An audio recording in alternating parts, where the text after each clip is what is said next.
Well, good morning. My name is Jessica, one of the pastors here at Twin Lakes, and as always, it's great to join you for today's daily video Devo. So if you missed this last weekend, Val preached on 1 Thessalonians 5, an awesome chapter that Paul wrote to the Christians living in Thessalonica, and it's all about how to live a life that follows Jesus while we wait for him to return. It's an awesome passage.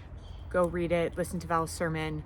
So since hearing her preach, I have found myself reflecting on the sermon and Paul's words to the Christians there in Thessalonica. And I thought of something that I had written down in my Bible way back when I was in college. So this is my Bible from my college days. It's a student Bible. I used it in college. I used it at camp. I had to duct tape it.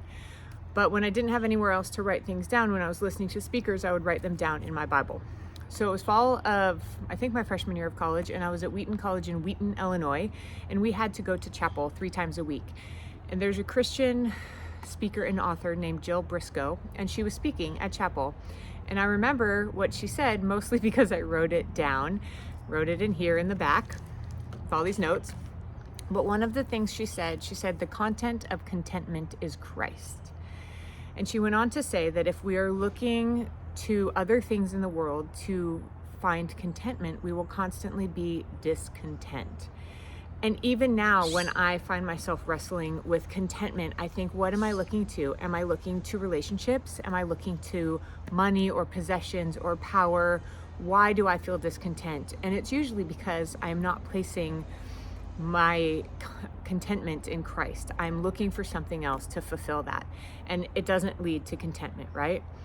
Bringing it back to Paul's words, Paul writes in 1 Thessalonians 5 to rejoice always. Now, joy and contentment, if placed in our emotions, they're fleeting, right? If we look to the wrong things for joy or we look to the wrong things for contentment, we aren't going to find them. We cannot rejoice always if we're basing our joy on our circumstances, right? It doesn't take long to live in this world to know that circumstances change a lot.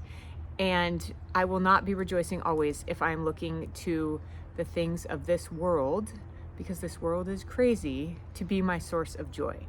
So how do we find contentment? How do we find joy? How do we obey Paul's command to rejoice always? We look to Jesus Christ. We place our hope not in anything of this world, not in our circumstances, our relationships, our power, our money, our possessions. We place our hope firmly in Christ. The author of Hebrews in Hebrews 10:23 wrote, "Let us hold unswervingly to the hope we profess, for he who promised is faithful." Right? We can hold on to this hope because Jesus is faithful. We can be content. We can rejoice always when our hope is firmly placed in Jesus. And according to Paul, in 1 Thessalonians 5:10, he wrote that Jesus died for us so that whether we are awake or asleep, we may live together with him. You know, Val said this weekend, but Jesus will return and we will be with him. That is the hope we hold on to, and that is something we can rejoice in always. I hope you have a great day.